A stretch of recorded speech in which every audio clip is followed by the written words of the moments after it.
Allez, eh bien avant de démarrer, un tout petit point logistique. On vous invite, si vous voulez, on va avoir en fait on se garde une petite partie pour les questions. On va voir si on arrive à pas trop. Ouais, on a quelqu'un qui nous fait qui va nous faire signe. Si vous voulez, on va avoir un petit. Il y a un petit outil pour pouvoir poser vos questions directement. Donc vous pouvez nous rejoindre directement avec ce QR code ou sur cette URL. En bas à gauche, là, vous ne le voyez pas, mais sur votre téléphone, ça sera un peu plus gros. Vous pouvez poser les questions ici, on les reprendra à la fin. Et sinon, il y aura un micro qui tournera, donc pas d'obligation non plus, mais ça vous éviterait d'oublier. C'est tout bon, donc nous, on va se présenter. Donc Jonathan Hervaux, Emilien Mottet. On est tous les deux développeurs chez Michelin. Et on vient vous parler d'Elixir. Alors, je vais crever l'abcès tout de suite, si tu veux, Emilien. Non, il n'y aura pas de dégustation gratuite à la fin de ce talk. Parce qu'il y en a toujours qui viennent que pour ça. Mais restez parce qu'on va parler d'Elixir. On va parler d'Elixir, le langage de programmation fonctionnelle. Alors plus qu'en parler, ce qu'on veut faire, c'est vous en montrer. Donc on va se construire une petite appli ensemble. Mais vous n'allez pas échapper à un petit peu de contexte pour savoir un peu de quoi on parle, quoi. Donc Elixir, on va déjà, qui connaît? Est-ce que dans la salle? Ok. Ouais, voilà. Qui en a déjà dev? Ah. Ok. Et qui en a en prod? Ok, on connaît les gens qui en ont en prod. C'est bien, c'est bon signe. Donc on va vous en parler, faire une petite démo. Juste pour mettre un peu de contexte, Elixir c'est un langage jeune, donc 2012. Jeune, c'est en informatique, c'est 10 ans, c'est rien. Et ça profite surtout de l'historique. Donc toutes les bonnes idées, on peut les retrouver dans un langage moderne. Aussi, on va montrer Erlang, on utilise Erlang. Donc, une comparaison que j'aime bien faire pour vite parler d'Elixir. On est dans une conf javaïste. Java, c'est Erlang. La JVM, c'est la machine virtuelle Erlang. Et Elixir, ça serait par exemple Kotlin. Voilà, ou Groovy. On a même mis cette petite image. Elixir, vous allez le voir, c'est une syntaxe assez agréable à la Ruby, qui tourne sur la machine virtuelle Erlang. Donc, vous avez vu dans les slides, c'est quelque chose de stable, pardon. Donc, ça marche dans le temps et sans le savoir, je suis certain que vous en avez déjà utilisé parce que sur tous les routeurs, ça tourne sur des machines virtuelles Erlang. Donc, c'est fortement distribué, c'est increvable, c'est une super techno. Juste comme dans toute bonne présentation, il faut un argument d'autorité. Donc combien la part du trafic Internet qui tourne sur des routeurs qui sont implémentés en Erlang, c'est 90%. Bon, après ce chiffre, il est peut-être... mais c'est pour dire que c'est vraiment ultra présent dans le monde des télécoms. Et c'est pas quelque chose qui est en train de disparaître. En plus. Alors pourquoi nous particulièrement, on vient vous parler de ça? Parce que Michelin, il y a 3 ans en gros, a décidé de reconstruire sa plateforme de prise de commande Europe B2B. Donc en gros, vous allez chez votre garagiste, s'il vous propose du Michelin, c'est qu'il a utilisé cette plateforme-là. Et pour ça, Michelin est allé chercher un partenariat avec l'entreprise KBRW, d'ailleurs qui a un stand ici, donc n'hésitez pas après à aller les voir. Et eux, ils proposent une plateforme d'intégration hautement distribuée et évidemment construite comment? En quoi? En Elixir. Ouais, ça serait dommage quand même. Donc c'est pour ça, voilà, c'est pour ça, et on commence là, donc ça fait 2 ans et demi en gros qu'on a un peu d'expérience sur de la prod avec de l'Elixir. Donc on s'est senti légitime de venir un petit peu expliquer ce qu'on avait retenu de ça et ce que ça nous avait apporté. Un petit point tout de suite, parce que voilà, on est dans une conf avec des techos. Voilà, on sait que quand on parle de langage de programmation, ça a tendance à s'échauffer un peu vite. Alors je vais mettre les choses au clair. À aucun moment on est en train d'expliquer que Elixir c'est le meilleur langage de programmation, que ça va vous régler tous vos problèmes et qu'il faut switcher là-dessus. Okay, à aucun moment on est en train d'expliquer que telle feature c'est Elixir qui l'a inventé et qu'ils ont révolutionné le monde. C'est pas ça. Ce qu'on a dit en intro, c'est que finalement, nous ce qu'on a vu, c'est que la chance d'arriver à la fin, près de nous en termes de l'histoire, c'est que Elixir a fait un package de bonnes idées qu'il a pris à droite à gauche. On va parler de pattern matching, c'est des choses qui sont là depuis la nuit des temps. Les gens qui font du Scala vous le diront. On va parler d'hot reload. Donc il Il n'y a pas de nouveauté par contre. Notre but là-dedans, c'est de dire, si on arrive à vous amener un peu de curiosité et à vous faire, à vous donner l'envie d'aller tester Elixir pour un petit projet, voilà. Parfait, parce que la communauté elle va grandir, c'est génial. Mais au-delà de ça, il y a sûrement des choses dont on va parler qui existent dans les langages que vous utilisez au quotidien. Vous ne le savez peut-être même pas, parce que les langages ils évoluent, ça va vite. On ne demande à personne d'être forcément au top de qu'est-ce qu'a amené les dernières features amenées sur la dernière version de Java. On sait que ça va vite et qu'on ne suit pas toujours le rythme. Mais ça peut vous donner l'idée de peut-être aller creuser, voir si vous n'avez pas ça et si ça ne peut pas vous aider aussi dans vos langages à vous. Allez, fini le blabla. Donc le but c'est qu'on va se faire un peu de live coding, on va se créer une petite application, un petit bot Telegram. Vous connaissez Telegram. Telegram, en gros, si vous ne connaissez pas Telegram, vous connaissez WhatsApp, vous connaissez Signal, là c'est le trio de tête. Donc normalement, si je prends un téléphone au hasard dans la salle, il y a forcément une de ces applis, peut-être deux, et si comme moi vous ne savez pas choisir vos amis, vous avez les trois, quoi. Et donc on a choisi Telegram, on va se faire un petit bot. Alors, c'est un bot où on se dit qu'on va faire de la suggestion de films, parce que le soir, moi j'utilise Netflix. Netflix très bien, Netflix met des millions de dollars pour nous faire un bel algo de deep learning, de suggestion par rapport à notre profil. Jusque-là, tout va bien. Et puis j'ai un pote, un certain pote, je ne le citerai pas, qui vient à la maison. Et depuis qu'il est venu, maintenant Netflix me propose l'intégrale des Fast and Furious à chaque fois. Donc il dit, c'est dead, il faut qu'on passe à autre chose. On a 20 minutes, en 20 minutes de code, en quelques lignes, on doit pouvoir faire mieux que ça. Et petite précision, ce bot est public. Ça veut dire que ceux qui ont Telegram là dans la salle, si vous voulez, en recherchant Volcamp Elixir, vous allez pouvoir le voir se construire en même temps que nous. Ça, donc n'hésitez pas à jouer avec en live, vous verrez les évolutions. Ouais. C'est parti? Allez, c'est tout bon. Alors on va vous montrer un peu de code. On va commencer avec ça. On a bootstrappé la partie lancement de l'application. On utilise une petite librairie GitHub qui va nous permettre de wrapper les différents appels à Telegram.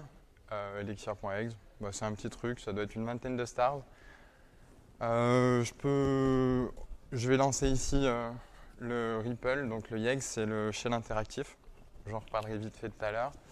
Et ensuite, ici, l'écran de Telegram. Donc c'est là où on va échanger avec le bot. Donc, pour expliquer les 5 lignes qu'il y a ici, donc on va commencer par définir un module. Un module, c'est une unité, ça correspondrait à une classe en Java par exemple. Et dedans, on va définir des fonctions. Donc, première fonction, c'est def_handle_message. C'est là où on a dit à la librairie, tu nous envoies le message et le chat ID. Donc, le chat ID, c'est juste l'identifiant pour répondre dans le bon chat et pas se tromper de chat et envoyer la réponse à quelqu'un d'autre où on ne sait pas. Et ensuite, on a aussi wrappé pour envoyer un petit texte. Voilà. Donc, le REPL, pour donner un exemple, c'est le G-Shell en Java. Je ne suis pas sûr que ce soit très, très utilisé. J'avais d'autres exemples en tête. Ah oui, avec Ruby, par exemple, on a IRB et Pry. Donc voilà, ce genre d'outils. C'est super pratique. Vous allez voir, on peut communiquer avec, on peut faire des opérations. Enfin, voilà, c'est un shell. Donc c'est parti.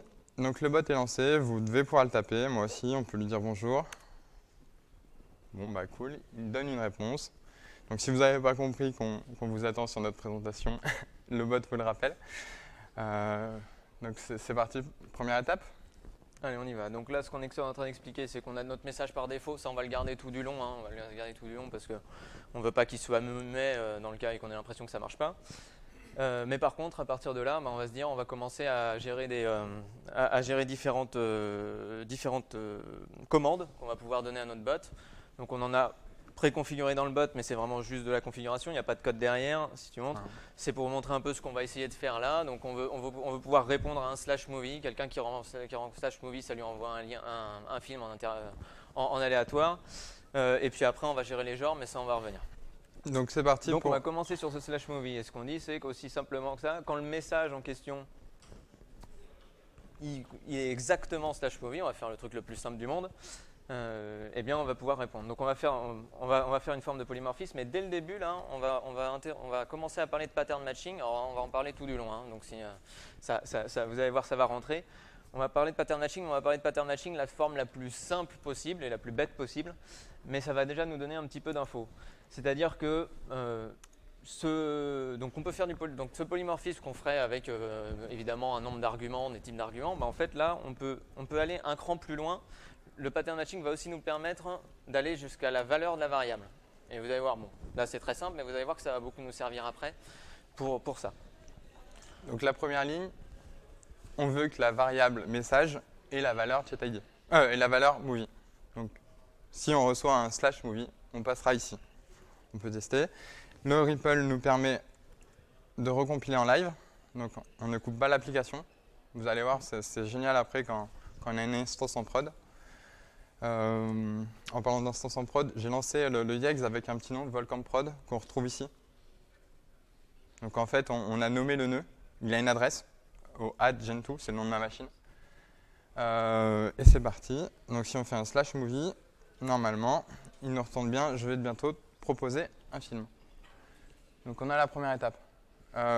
Deuxième étape, on a créé un petit module qui s'appelle Movie et qui va nous permettre de découvrir des films.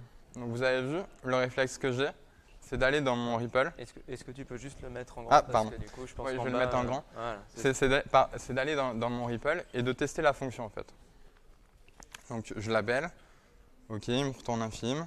Donc là, on tape derrière il une n'y a pas API. de magie, on se sert de The Internet Movie Database. Ils ont des API publics. Ils nous ont on a récupéré un token et ça nous permet de. Voilà, c'est juste un wrapper au-dessus. Hein, donc il n'y a rien d'intéressant dans le code derrière. On appelle, ça nous renvoie une liste, on en prend un au hasard. C'est juste ça. Mais par contre, il y a un truc qui va nous intéresser là, c'est qu'on voit que quand on appelle, donc ça c'est la forme la plus simple, là, notre discover get movies, il nous renvoie donc. Il y a un petit. Alors, plus je me rapproche, plus c'est compliqué. Mais quand vous voyez le signe pourcentage, c'est une map. C'est juste une structure map.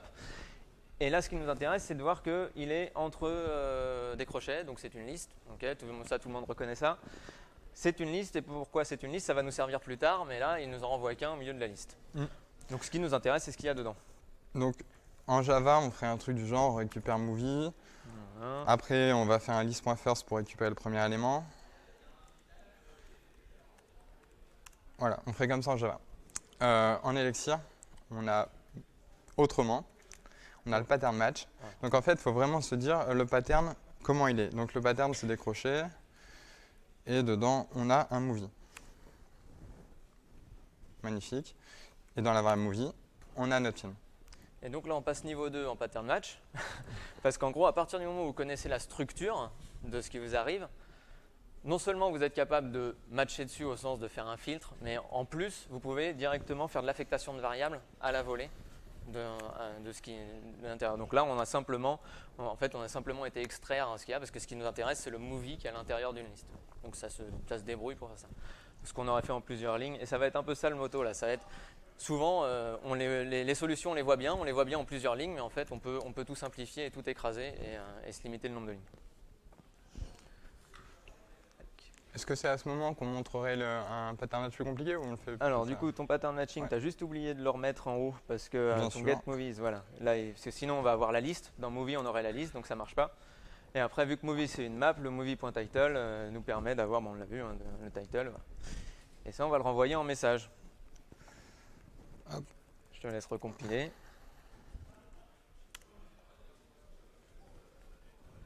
Parfait. Je connais pas ce film, mais hop, lui non plus. Voilà. C'est mieux. donc voilà, on a ça. Par contre, c'est un peu léger parce que moi, pour choisir un film, je voudrais au moins avoir la cover, quoi. Ok. Une affiche. Donc vous l'avez vu, on a aussi un module cover qui nous permet, on lui donne un film et il va stocker sur le disque l'image et après nous on enverra l'image. Donc cette fonction, vu qu'elle fait des choses très compliquées, les covers elles sont dans des formats énormes. Non, en gros elle prend 2 secondes. Ça nous permet, on a mis un petit timer pour dire voilà c'est une fonction qui fait quelque chose. Et on a aussi implémenté un send media pour envoyer des images. Voilà, rien de plus compliqué. Donc on récupère la cover à partir du movie exactement comme on l'a fait. À la place d'envoyer un texte, on va envoyer donc, le média et ça va être donc lui il va prendre en argument le fichier qu'on a mis sur disque et le title parce que ça va faire une caption et puis on va se relancer ça. Et c'est parti, ça doit être un peu plus graphique, ça commence à être cool. J'espère, ouais. Bon, ça commence à avoir un peu plus de gueule. Ok, maintenant il faut qu'on passe au genre. On vous a promis qu'on allait faire ça par genre parce qu'évidemment vous allez me dire le soir en aléatoire je vais pas arrêter de spammer parce que moi il y a des soirs j'ai envie de regarder un film d'horreur, il y a des soirs j'ai envie de regarder un film d'aventure. Donc il faut qu'on gère ça. Et heureusement The Internet Movie Database lui aussi a cette notion de genre et permet de pouvoir faire ça. Et tu vas voir, on va le rajouter sans rajouter une ligne de plus. Donc vraiment une fonctionnalité plutôt sympa pour 0 ligne. Juste pour info, avec le REPL, on peut regarder la doc d'une fonction. Donc discover. Pareil, si tu peux mettre en grand quand tu fais ça. J'ai pas le réflexe. Donc là, voilà, notre fonction movies, on l'appelle comme ça. Ok, on peut mettre un genre. Ok. Et donc, on va combiner ça avec du pattern matching. Donc, vous avez vu que les fonctions qu'on avait appelées ici, elles ressemblaient avec un pattern. On ne s'est pas cassé la tête. Movie et le genre. Donc, on va faire movie et le genre. Donc, ça veut dire que cette fonction-là, quand elle va recevoir une string qui commence par movie, c'est en dur, et tout ce qui viendra après, ça sera considéré, ça sera mis dans la variable genre. On rajoute le genre à notre fonction, on recompile, et si on teste un movie action, on devrait avoir un film d'action. Si on teste movie comédie, on devrait avoir une comédie. Si on teste movie horror, gagné. C'est que des exemples, hein, les trois qu'on a mis, parce que du coup, là, ça vous donne accès à tous les genres Internet Movie Database. Hein. Mais là, voilà, on voit en gros ce que je disais tout à l'heure, c'est que on va réussir à faire en une seule opération et le filtrage, donc, et le matching, et l'affectation à des variables, et pouvoir décomposer comme ça un truc d'entrée. On va se prendre un petit exemple, on fait une toute petite parenthèse, et on va se prendre un petit exemple un peu usuel, parce que là, on vous a menti un tout petit peu, on vous a simplifié les choses, on vous a dit notre librairie Telegram là, qui nous envoie les messages quand quelqu'un tape non, eh bien ça nous renvoie juste un message et le chat ID. En vrai, c'est pas ça, on a plus d'infos que ça. Si tu veux montrer, ça a une tête, c'est une map en fait où il nous envoie plus d'infos, il nous envoie des informations personnelles sur celui qui a utilisé, il nous envoie des informations de date. Sauf que tout ça, pour notre démo, nous, on s'en fout. Et comment on fait ça? Et du coup, ça, je pense que n'importe qui, vous appelez une API, on vous renvoie 50 champs, vous en avez besoin de 2 quoi. Et typiquement, c'est ça qui va se passer, c'est que ça nous permet directement, alors dans le corps des fonctions, mais à n'importe quel endroit, là on a un pattern matching qui est un poil plus velu, mais quand même ça se fait, qui est en fait, à partir du moment où on connaît toute la structure, eh bien on va pouvoir décomposer cette structure et aller chercher en variable que ce qui nous intéresse, le chat ID et les trucs, parce qu'on mimique cette structure-là.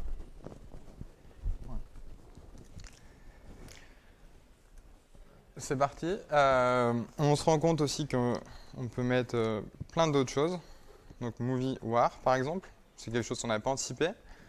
Mais normalement, ça doit bien tomber parce que la catégorie War, elle existe. Voilà. Et alors là, on a un petit souci quand même avec ça, c'est que grâce à vous, là, il y en a pas, j'en ai pas vu un sortir son téléphone, tant pis. Mais grâce à vous, on a dépassé le million d'utilisateurs en prod, ok, et on a un super monitoring qui nous montre un peu tout ce qui est fait, tout ce qui est envoyé par les... Et la plupart des gens, quand ils cherchent une comédie, ils écrivent quoi? Ils écrivent Movie Funny. Et en fait, Movie Funny, on ne connaît pas. Donc on répond ça à l'utilisateur. Et on connaît pas parce que c'est pas un genre valide dans la dénomination de Internet Movie Database.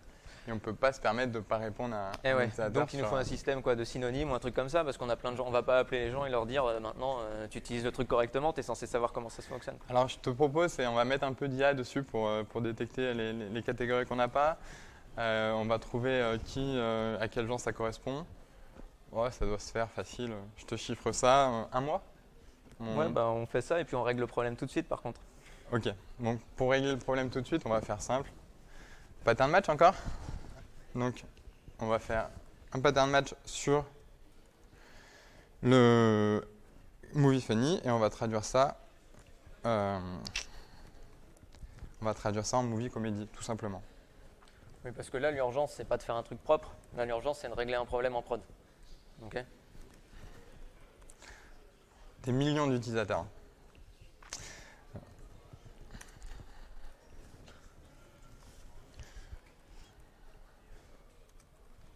Ouais, tout bêtement, on va rappeler exactement la même fonction. Ça nous fait 2 lignes de plus. Ok.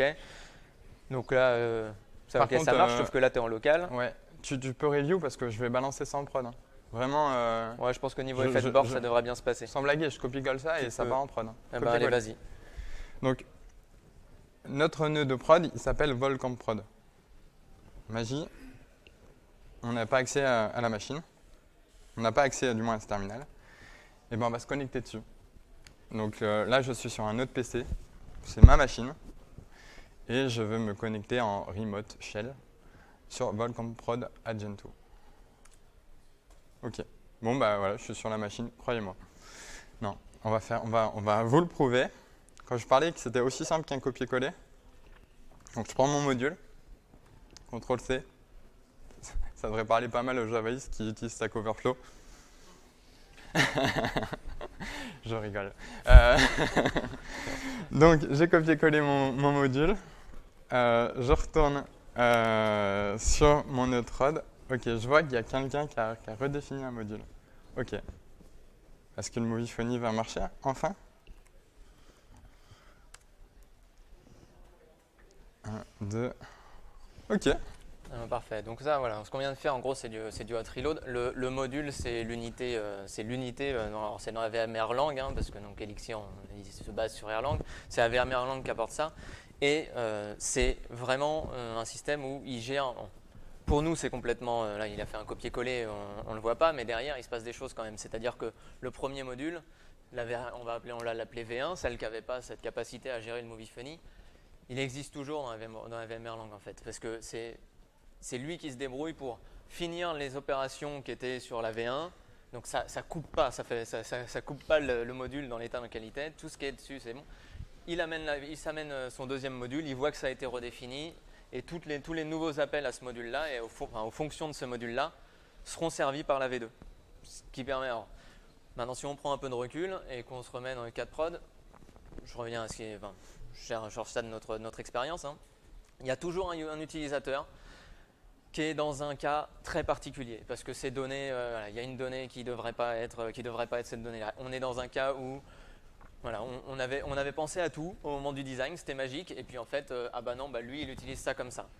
Et très souvent, les fixes, c'est des merdouilles, c'est des tout petits trucs avec peu d'effets de bord, c'est pas toujours le cas, hein, mais et dans ce cas-là, en fait, ça nous permet, cette chose-là permet en prod de directement patcher à chaud, donc ce qu'on estime sans risque, et de régler le problème d'un client, parce qu'un client qui n'arrive pas à faire ce qu'il veut dans la prise de commande, la commande elle n'est pas prise, il va chez un concurrent, la vie est dure, je sais. Donc ça n'empêche qu'après on réfléchit à des fixes plus pérennes, tout ça, et on les fait revenir dans nos frameworks, enfin, dans nos workflows de dev. Mais en attendant, on a réglé le problème et ça nous permet d'avancer et de relâcher aussi la pression. Parce que vous avez sûrement été dans des cas où il faut absolument fixer ça là, dans la demi-heure, allez-y, tranquille, et puis on va se faire un vrai design pour la suite. On revient à notre petit bot. J'ai vu que tu allais te faire mal au doigt parce que tu faisais mouille.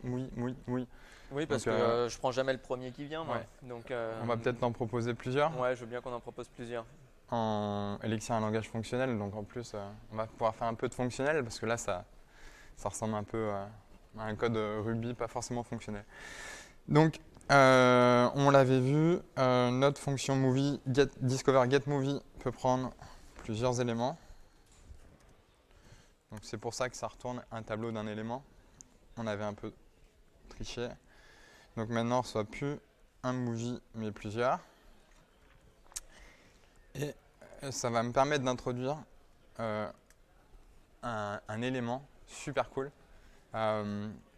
C'est le sucre syntaxique d'Elixir est vraiment pas mal. Ça s'appelle le pipe.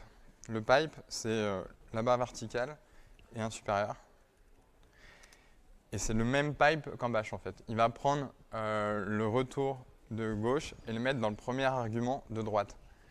Ça fait que donc là, je vais appeler une fonction enummap.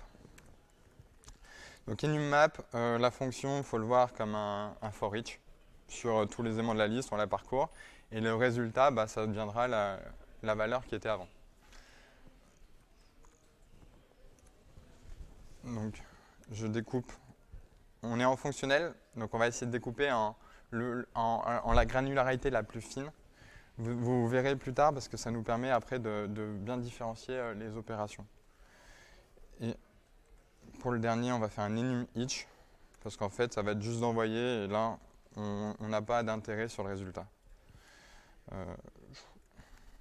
J'ai dit qu'on retournait le résultat. En Elixir, une fonction, la dernière ligne, c'est le retour. Le mot-clé return n'existe pas. On est en fonctionnel, on ne peut pas retourner n'importe quand. Donc on retourne. Hop. Donc là, par exemple, je veux rajouter le cover. Ça, c'est un tuple. Donc un tuple.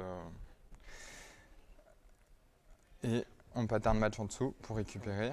Et on est bien obligé de renvoyer le movie parce qu'en fait, on est en fonctionnel, ça veut dire que on n'a rien, on est toujours dans des espaces isolés de mémoire quand on est dans une fonction. Donc c'est pour ça que les movies qu'on a au-dessus, on peut pas, ils sont pas dans l'espace mémoire global et on est obligé de les faire rebasculer au fur et à mesure. Je vous ai dit que le pipe c'était super, donc ça on peut éviter de dupliquer movie 2 fois. Ça aussi c'est quelque chose que vous, si vous faites de l'Elixir, les noms de variables avec des underscore string ou underscore list pour dire j'ai une variable temporaire, en fait ça alourdit le code, c'est pas beau, ça sert à rien. Mettez un pipe, comme si vous pipez dans votre bash. On recompile.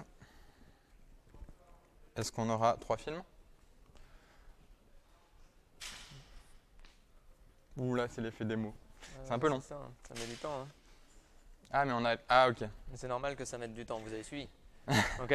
L'explication. Bon. Parce que quand on se faisait un get cover tout à l'heure, on le voyait pas, mais on a 2 secondes le temps d'aller chercher le truc. Mais en fait, là, du coup, vu qu'on se tape toute la liste, on s'est tapé 6 secondes d'attente là. C'est ça. L'enumap va faire sur tous les éléments de la liste 2 secondes, 2 secondes, 2 secondes. Donc, il faut qu'on soit un peu plus fin. Et il y a le stream pour ça. Donc, le stream, c'est l'enum en version feignante. C'est-à-dire, il va rappliquer une fonction. On va dire à notre collection, je rajoute une fonction. Et c'est le enum each qui va le faire. Donc, en fait, au lieu de parcourir n fois notre collection, on va le faire qu'une fois à la fin. Et on appliquera sur chaque élément la suite de fonctions. Donc, juste en ajoutant cette fonction, on va changer le comportement. Là, on devrait avoir 1, 2, un film, 1, 2, un autre film, etc. etc. Ok. C'est mieux, mais maintenant, ça prend un peu de temps. Et puis, on a décidé de faire les affiches, mais on pourrait décider de faire les trailers, par exemple. Et là, s'il nous fallait 20 secondes pour aller chercher un trailer, en Auvergne, on n'a pas forcément la fibre partout. J'ai le droit de la faire, je suis du coin. Okay. Donc, en fait, ça serait bien qu'on puisse se faire ça en parallèle. Et puis en plus, depuis tout à l'heure, on dit que Erlang c'est génial, c'est hautement distribué et tout. Donc si on ne monte pas un peu de parallèle, ça serait dommage quand même. On va vous dévoiler notre secret, c'est le bazooka. C'est quand on a envie d'un peu de patate, on a une fonction qui nous fait tout pour nous. C'est le tax async stream. Donc en gros, il va balancer en parallèle tout. Enfin, on a juste à rajouter ça.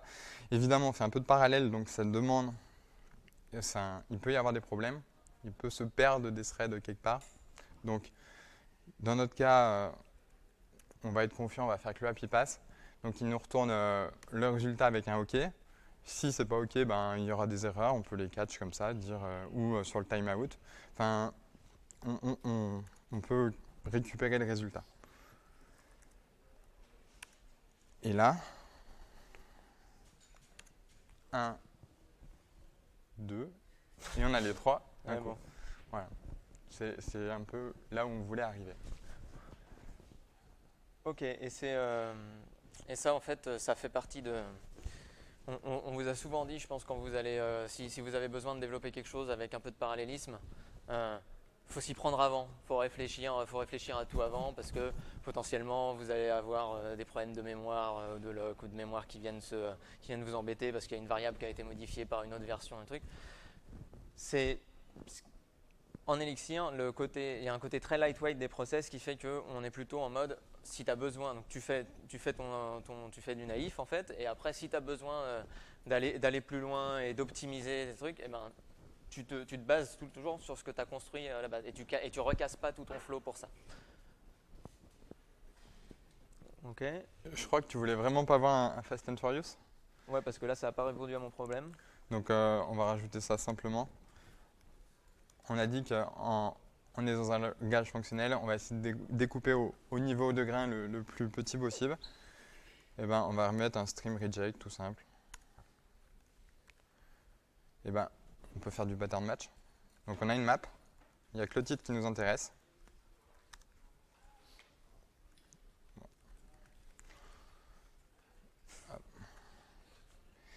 Et string contains.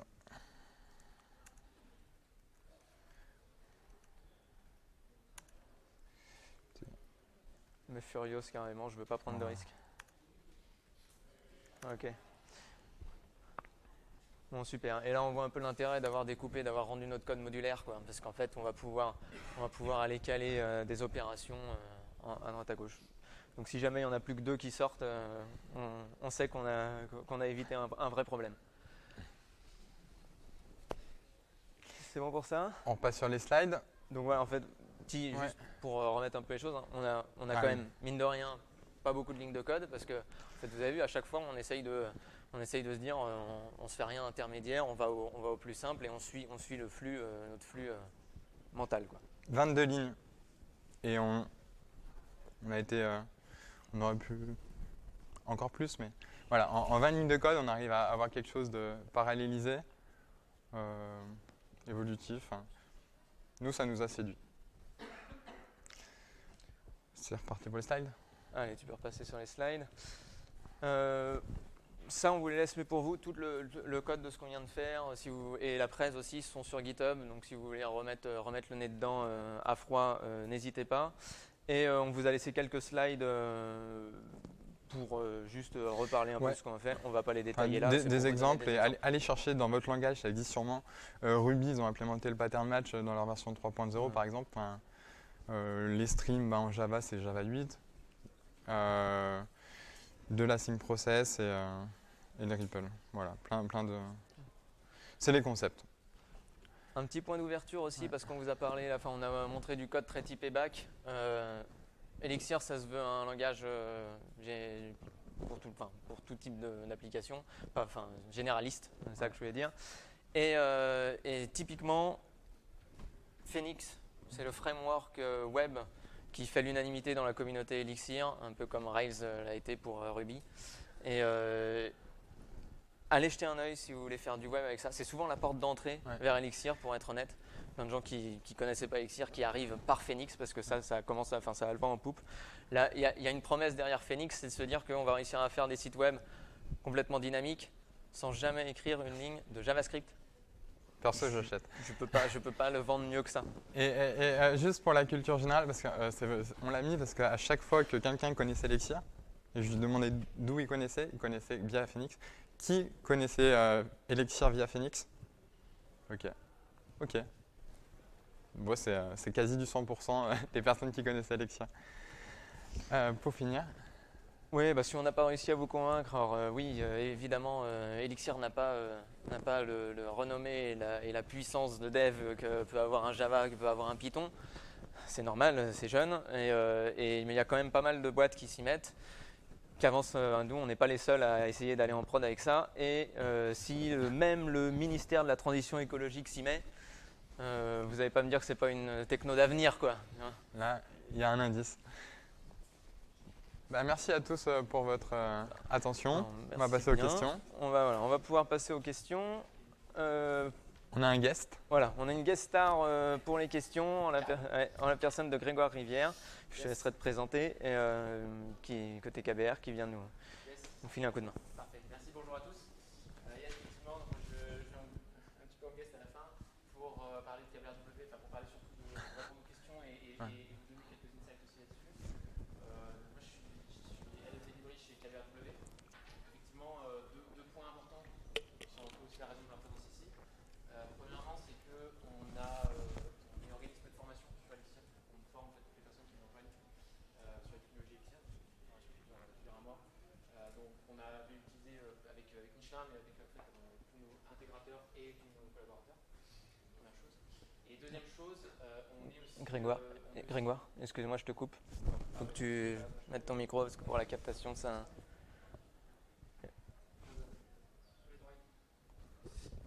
Normalement, ça doit être comme ça.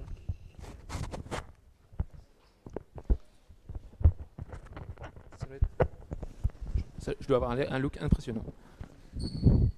C'est mieux comme ça? C'est mieux. C'est mieux. Yes. Donc effectivement, deuxième point, c'est qu'on a beaucoup de prods en fait qui tournent en Elixir, et notamment donc avec Michelin, donc, un de nos grands partenaires, mais également on va avoir des prods qui vont tourner avec des grands noms que vous connaissez certainement, Stellantis, Louis Vuitton, Hermès, etc. Donc on connaît bien effectivement les problématiques liées à la gestion de prod. Avec Elixir, à tout ce qui vous a été présenté effectivement très justement par Jonathan et Emilien, c'est toute la partie hot reload, le fait de gérer des problèmes de prod critiques assez rapidement, le fait de gérer de la parallélisation, de la distribution, etc. Donc ça, c'est des choses qu'on connaît. Donc si vous avez également des questions là-dessus, n'hésitez pas à les poser. Est-ce que vous avez des questions sur le sujet? Ou sur la présentation aussi, n'hésitez pas. Yes. Oui. Ouais. XUnit, très inspiré de Python. Tu as du doc test aussi, qui est plutôt sympa. Yes, en fait déjà quand tu setup déjà de base, quand tu setup un projet du coup en Elixir, tu vas utiliser Mix effectivement pour setup ton projet, et de base tu vas avoir déjà des choses qui vont te permettre de faire des tests. Donc effectivement tu vas pouvoir lancer des tests assez rapidement, te faire toi-même ta base de tests, et après à partir de là tu peux incrémenter avec d'autres choses, mais déjà de base tu as quelque chose quand tu lances. Ouais, là-dessus la communauté, tu as des outils de mock assez facilement utilisables. Yes. Ouais.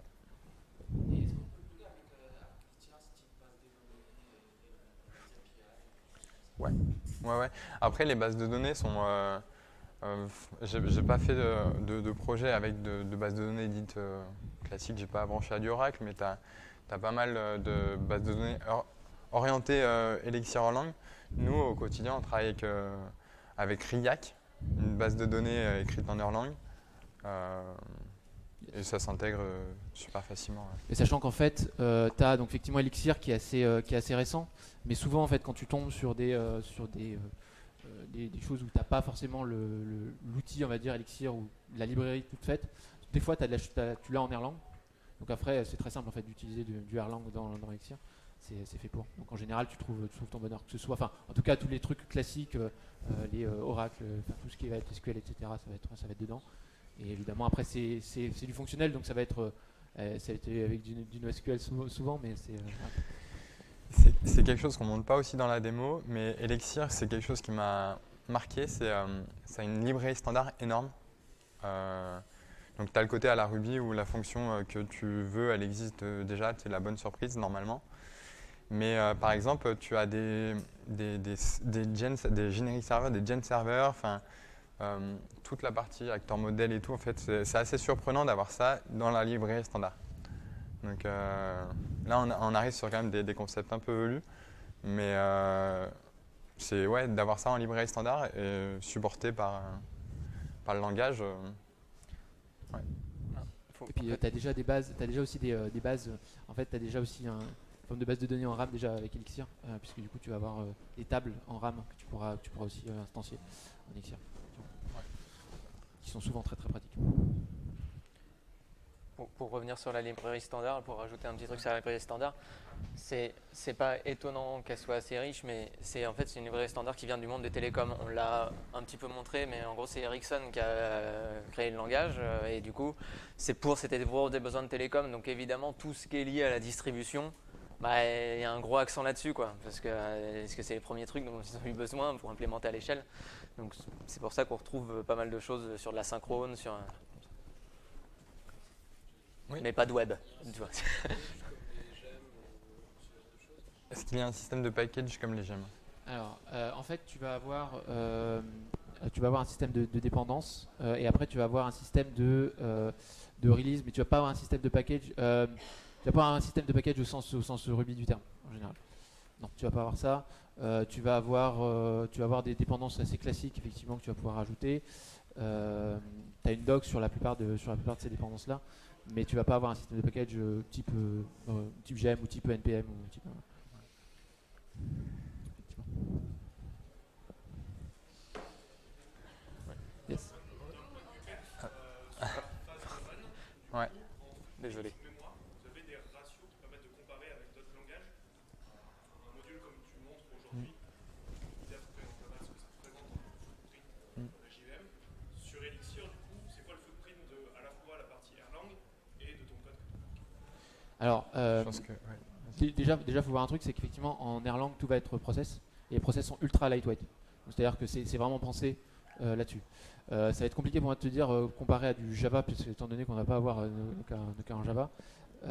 Mais en tout cas, je peux te dire que tu vas avoir une capacité, d'avoir effectivement de faire spawn tous ces process et de gérer ça de façon très optimisée en fait via Erlang. Et deux, en fait, tu vas avoir une capacité aussi de distribution qui va en fait te permettre justement, si tu vois que ta footprint augmente, de distribuer en fait ta charge sur différentes machines.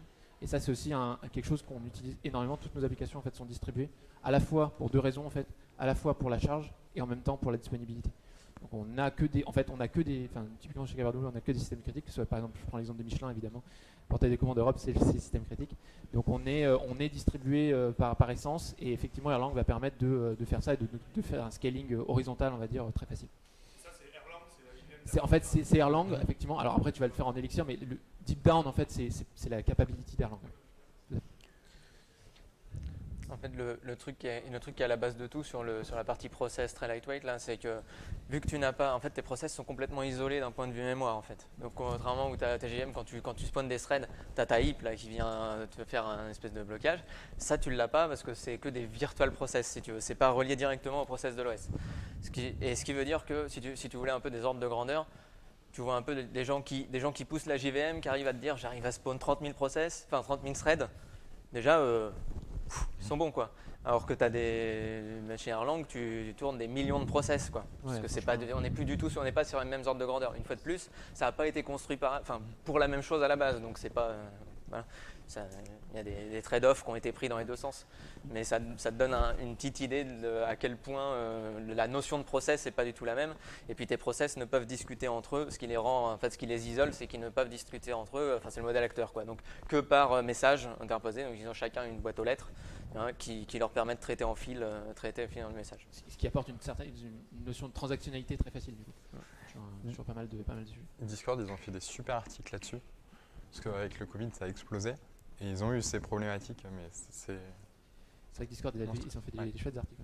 Il y avait une question. Ouais. Finalement, ma question, ça rejoignait D'accord. avec ce que tu as dit. C'est justement, nous, on a l'habitude de travailler avec le Spring Boot et Ouais. c'est très coûteux en termes de RAM et CPU. Donc, oui, finalement, c'est un peu savoir est-ce qu'avec Elixir, ça apporte c'est un peu moins coûteux du coup. C'est moins coûteux. Disons qu'en fait, effectivement, après, la VM en elle-même, entre guillemets, avide, est très peu coûteuse en termes de RAM et de CPU. Et après comme on disait, les process sont assez lightweight et on peut scaler. Donc, effectivement, c'est vraiment cool en termes de footprint de ressources. Une dernière question? Ouais. Chaque langage a un peu sa spécialité. Ouais. Selon le type de projet, on va dire, je pense Ouais. à ça ou ça. Elixir, c'est quoi vraiment cette Parallélisé. spécialité? Vous parlez de Distribué. Télécom, Ouais. du coup, c'est ça, c'est quand on est sur des systèmes distribués, on va se dire il faut partir sur du Elixir. Ouais. Et une fois qu'on a pris goût à Elixir, est-ce qu'on essaie d'en mettre partout comme tout le monde? Ou non, on va le garder juste pour les trucs sur lesquels il est spécialisé? Alors, en fait, typiquement, donc effectivement, ça sera sur de la distribution parallélisation et également sur de la transactionnalité, comme je disais. C'est vraiment très adapté là-dessus. En réalité, en fait, Elixir s'adapte en fait, est très pratique, je dirais de façon générale, pour faire un back-end hautement disponible. Ça, c'est vraiment son truc. Et donc après, ouais, on commence à en mettre un peu partout. Nous, typiquement, on n'a pas que nos projets au sens client sur lesquels on va faire de l'Elixir. En fait, la gestion même de notre infra, la gestion même de notre infra est en train de passer sur Elixir. C'est-à-dire qu'en fait, on va par exemple gérer le fait de créer des conteneurs, le fait d'orchestrer. En fait, on orchestre des conteneurs comme on va orchestrer des commandes de la même façon. Et donc la création de conteneurs, par exemple sur une infra, c'est quelque chose où il y a des étapes, où il y a des transitions, on a besoin de transactionnalité, on a besoin de s'assurer que les étapes sont bien faites, etc., les unes après les autres. Et tout ça, en fait, on va le faire avec Elixir de la même façon. Donc effectivement, c'est quelque chose qu'on peut généraliser en fait, assez facilement sur pas mal de problématiques. Et donc ouais, son gros, enfin, un truc à retenir, c'est que son gros aspect, c'est un back-end hautement disponible et pour pas mal de problématiques transactionnelles. Je suis désolé, ouais. Julien, mais En dehors. on est au bout de la séance. Dernière question. Mais n'hésite Ok. pas à venir. Ça marche. N'hésitez pas. C'est Si bon. vous avez des questions, n'hésitez pas à venir nous les poser aussi avec plaisir. Merci de votre attention. Merci En beaucoup. tout cas, merci à tous.